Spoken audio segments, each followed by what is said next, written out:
in this day. But we're still to learn about Universe Mode. My GM needs a little bit more of a deep dive, and we're going to be hearing how updated my faction is in the coming days. If you like this video, click a like, make sure to subscribe, and we'll see you on the next one. Take it easy.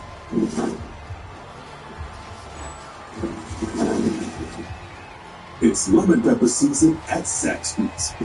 Who's got the sauce? Zaxby's. I think that you all the time.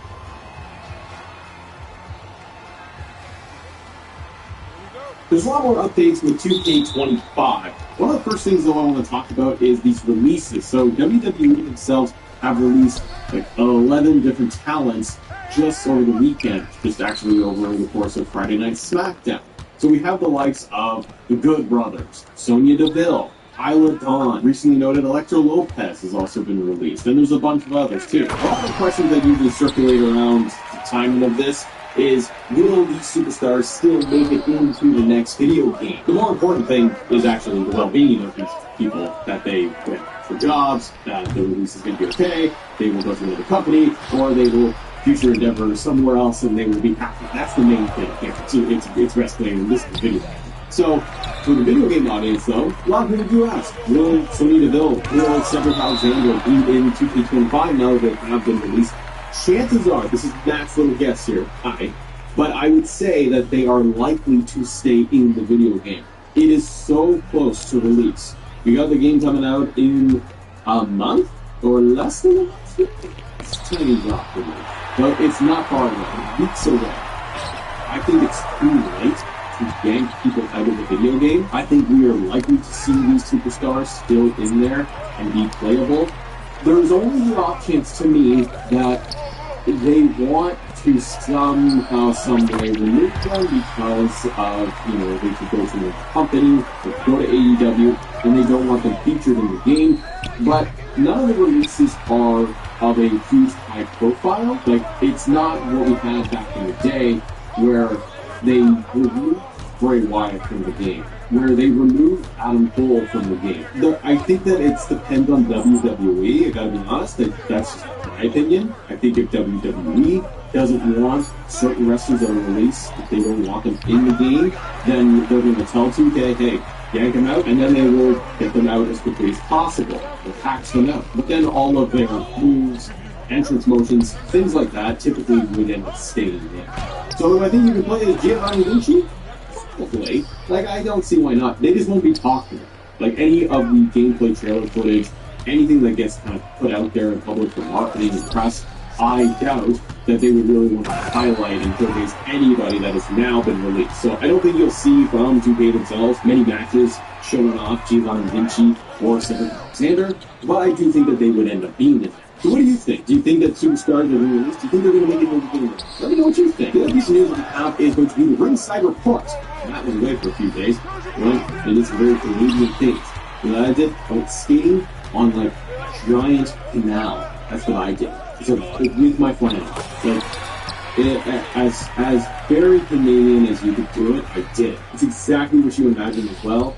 I was skating with a coffee from Tim Hortons on the ice. Yeah, full of opinion. Well, let's talk about the submission system, ladder match updates, and more. The first one's going to be Chain Wrestling. Okay, we know Chain Wrestling's come back, but they have modified this, and the new Ringside Report breaks it down in a very good way. You see this shown off in gameplay, clips, and all of that. I'm happy Chain Wrestling's back because I think it will change the flow of matches. The minigame is giving us a lot of different options for what we are allowing people to do. The Chain Wrestling minigame has been updated to provide more control. Each player will select the action they want to perform, such as a switch to a new hold, wrench in the current hold, or dive to the ropes. Then, a hotspot minigame determines who will hold and perform their selected action. Chain Wrestling won't occur in non-standard match types, or matches involving a new giant archetype.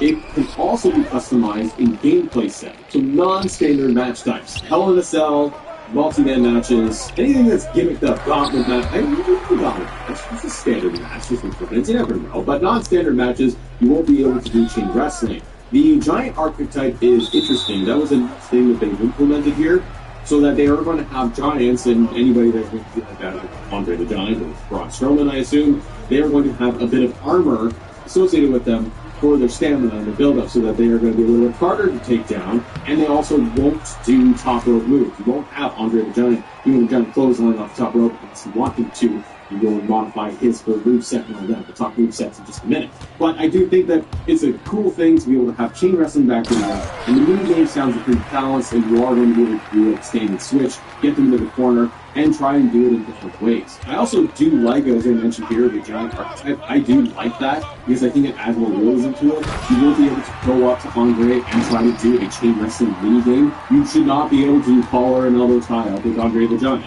or Braun Strowman.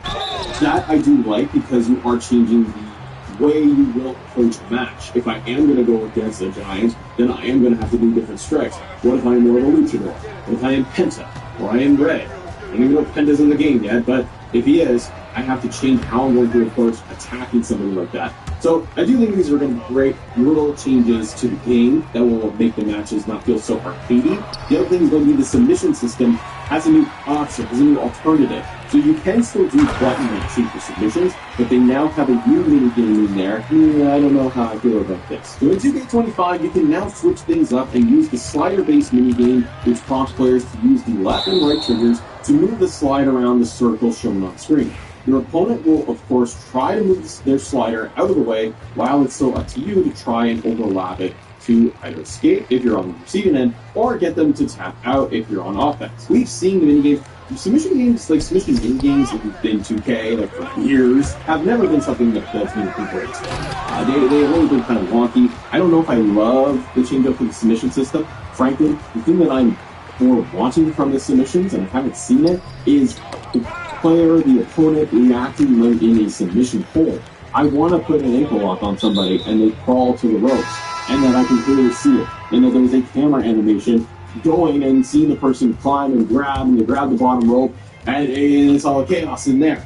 That's what I want to see versus the mini games being switched up a lot. But you know what? It might work out better, and it might just flow better in the match. You might be more likely to use submissions, if that makes sense. The other thing they have talked about in this whole little write-up here is going to be the change, this thing that I love that they're doing, and I've wanted to skip it again forever, ladder matches. And there's a lot more detail in here. We haven't seen ladder matches being shown off other than the screenshots, but ladder matches are a staple within these games and within WWE, and finally, after years, and it just feels like a decade, the ladder match mini games are getting changed so that they are going to feel fresh and new. And there's going to be stages to all of this as you try to go through a ladder match. We'll either pull down the belt, and running the belt. So let's break it down here. 2K25, we have completely, not me, IRS e-file is open.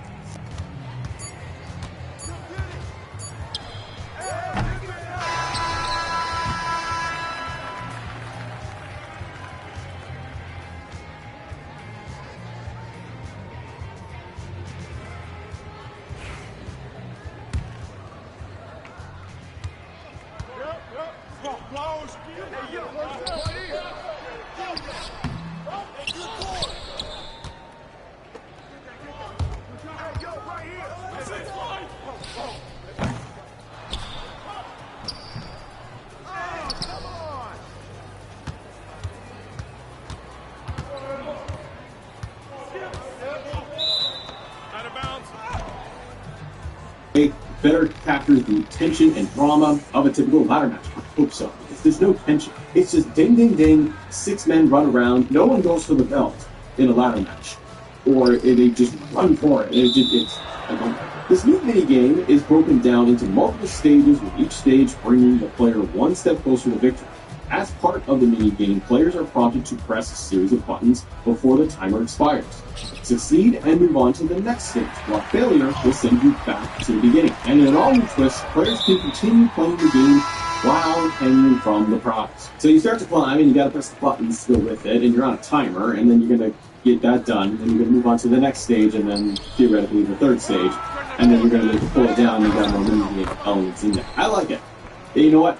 It should help recreate drama, as I said, and tension of a real match, of a real ladder match, when they are, 10, 15, 20 minutes deep into a match, and the person should be struggling to get up the ladder and not just bouncing all the way up. You see a little bit of that, but Honestly, it's way too arcadey. It has the same old feel to it, so I'm glad that ladder matches, because honestly, look, it's going to impact all types of ladder matches, right? We have our standards, we have our Money in the Banks, we have our TLC. It's going to change all of that, and I like it. They continue to say that to start, there's a new minigame when reaching for the briefcase that will now prompt players to press corresponding buttons before the timer runs out, with all new animations. In addition, players who find themselves hanging from the object above the ring while the ladder has fallen down can still attempt to win the match. This is awesome. So it no longer means that if you are going to try and grab Money in the Bank and someone shakes and pulls the ladder from right under you, that your chance is over. Now you're just waiting for them to just back body drop you down. Now you are going to still have a chance to hang and complete the minigame, which I really do like, because then there's going to be moments when you are going to win Money in the Bank, and it's only because you were able to hang on and grab it. That's a really cool element. Lastly, adding to the fun, finishers and signatures can now be activated from the top of the ladder for superstars who have those as part of their movesets from the top rope. So Eddie Guerrero, for example, can do his frog splash. Macho Man can do the big elbow and the double axe handle from the top of the ladder. Really love this. Love that we'll be able to assign different superstars different moves if they are going to be doing finishers from the top rope. Want to see things like new animations for RKOs. Let me do crossroads from the top. You know what I mean? Like, I want to be able to see different moves being done. And I love that we're going to get signatures and finishers up there.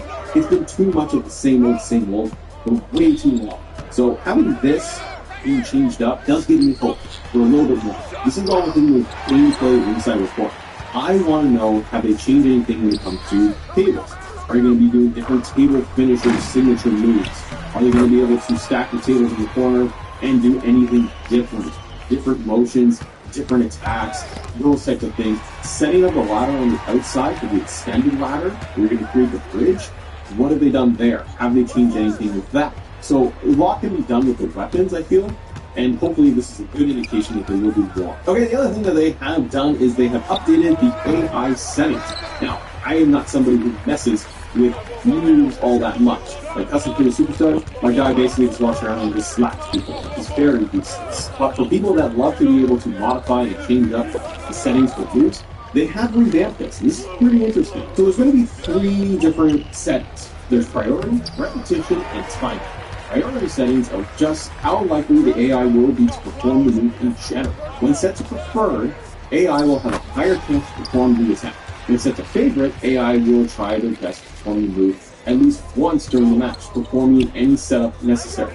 The low and very low settings will deprioritize this move. By default, AI tries not to repeat an attack too soon after it is performed. This setting modifies that behavior. For example, you can discourage any repeats at all, or encourage AI to perform the attack multiple times in a row. And lastly, for timing, this allows AI to be particular about the phase of the match in which a move should be performed. Some moves make more sense in the early phase of the match, while other moves are saved until the late phase of a match, when both superstars have been brought down. Really like this because I think it will play into how matches flow.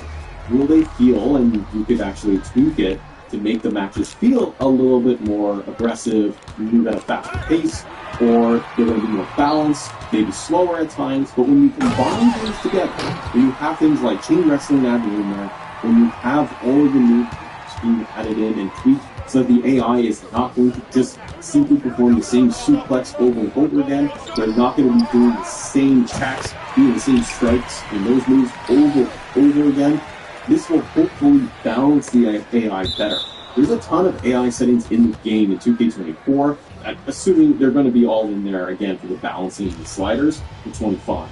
And one of the good things there is being able to have that full range of being able to tweak and modify. Now with this, changing the timing on things, that's definitely going to be able to hopefully make things a little bit better. Now a few other things that have been updated are paybacks. Now this just got talked about. A lot of creators out there going through and talking all the news about all the different paybacks you're going to get. So on things too much here, but you're all going to get a plethora of new paybacks that have been discovered. So there's ref bump, for example. You can send your opponent stumbling towards the referee to take down the bothersome official. There's adrenaline rush. You fire up with a surge of energy and resist incoming attacks and go on the offense. There's a bloodline run-in.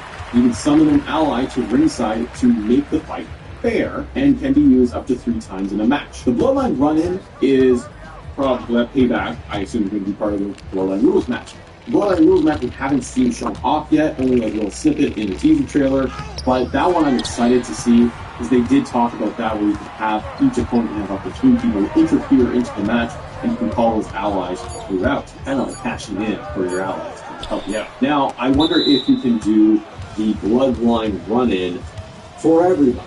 Could I go through the entire roster? Like, I assume that I would have Roman Reigns who would have that as a payback almost by default, but could I go through different people on the roster, assign the Bloodline Rules payback so that they are going to get more support from your allies more often? I'm a big proponent of wanting to have interference, or the option of interference, in any match I want. For example, could I get Finn Balor?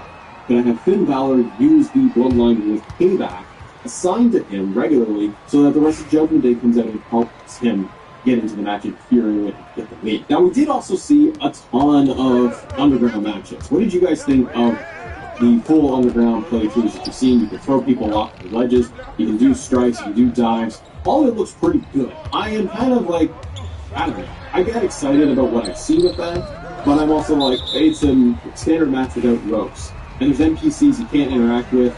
So I'm kind of, I don't know, I want to get my hands on with it when the game comes out to see, do I really like this and will I use this match? It all looks like it's going to be a lot of fun, but we'll see. There's still things I need to know about. I need more details on my GM, universe, my faction. The hell is the island all about? Like, there's a lot that's still not known, and we'll find out very, very soon. But given more fun match, do me a favor, click, you don't have to, but you can click right here. We can talk more 2K25. Have yourself a great day. See ya. She's arrived. I'm so excited, you guys. If you guys have been waiting for the Camel Collection from Comfort to launch, you guys, it is here. I'm gonna guess this is gonna sell out within 24 hours. It has so many people waiting for it. This is something new that they've never released. So the odds of this staying in stock are very, very slim. Grab one for your husband as well. Love how bright and white this is with that tan and orange. This is in the color white oak. I think there's super oversized shells in these as well. These ones also have the patch here on the side. I'm 5'1", I'm size 10, 12, I'm 38 double D. I usually wear an extra large.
Patreon. I just dropped this video this morning. Secret meaning now. I'm a real basic hand sign typical to the one. It's the 666, but I'm saying what a lot of these hand signs actually mean. Okay, for those that don't know, I spoke about other things. Maybe you've seen it on television or your favorite artists. If you want to Patreon, give in the description below. Also, we got the biggest flip of politics. Right? Basically broke this guy down and all his ploys and tactics to get people on his side. Alright? So salute to everybody out there on Patreon. Shout a few people out. Thaddeus was popping, man. It was popping. I love it. Parents, me himself, top side of the building. Man, was popping things into it. See, how do you popping? EP was going.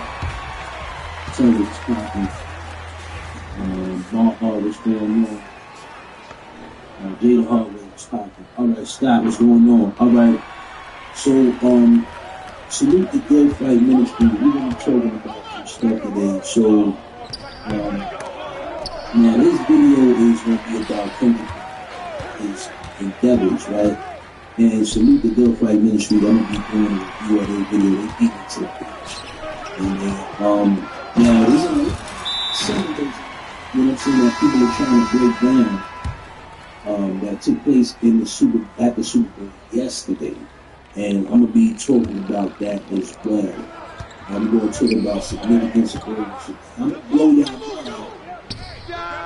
mind with a couple of things in particular. But before I do this, I'm definitely gonna show y'all this real quick. So I'm gonna get a little tip for you to have real quick, and I'm gonna show y'all something. Check this out real quick. Yes, we've got a bit of an unusual situation. Now, this first portion of the radar cycle is fairly bland and typical, but then you see these bands of very distinct cloud cover moving into the region. That is not rain, that is not snow. Believe it or not, military aircraft flying through the region and dropping chaff. Small bits of aluminum, sometimes it's made of plastic or even metallicized paper products, but it's used as an anti-radar issue, and obviously they're practicing. Now, they won't confirm that, but I was in the Marine Corps for many years, and I'll tell you right now, that's what it is. Yeah, so without further ado, let's get into this video. So, the Good Fight, they broke it down, they beat me to the punch, man. I can't even hold y'all. This is crazy. I didn't see it, so we all watch it together. I salute the Pastor Joe. You got a lot of good information on their channel. Make sure y'all subscribe to the Good Fight Ministry, okay? YouTube channel. They've been doing this for a long time. So salute to Good Fight Ministry, man. Let's get into it.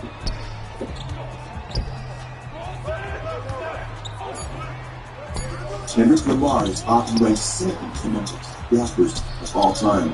The Billboard and Vibes 2023 list of the 50 greatest rappers, Kendrick Lamar was ranked number 2. In 2024, Lamar had the biggest hip-hop album of the year. In January 2025, Kendrick Lamar's Not Like Us became a chart-topping hit, reaching 1 billion streams on Spotify. Lamar, as most people know, was also chosen to be the album of the show 2025. For the 2025 Grammys, Kendrick Lamar won Record of the Year, Song of the Year, Best Music Video, Best Rap Performance, Best Rap Song, all for his song Not Like Us, which was basically a diss track against the rapper Drake, being arrested in 2025. Oh, and he seemed to sled. Yeah, Pastor Joe crazy. He said P-Diddy-fied. I've never heard that before. Let's keep it there. Thinking that Kendrick Lamar is somehow a Christian has not been paying attention to his lyrics, which often has sex with several different men. He calls the B word, as well as violence, pseudo-spirituality, surrendering one's soul to Satan, and exalting himself as God. Sadly and tragically, Kendrick Lamar has blasphemously used titles for himself that belong to God alone.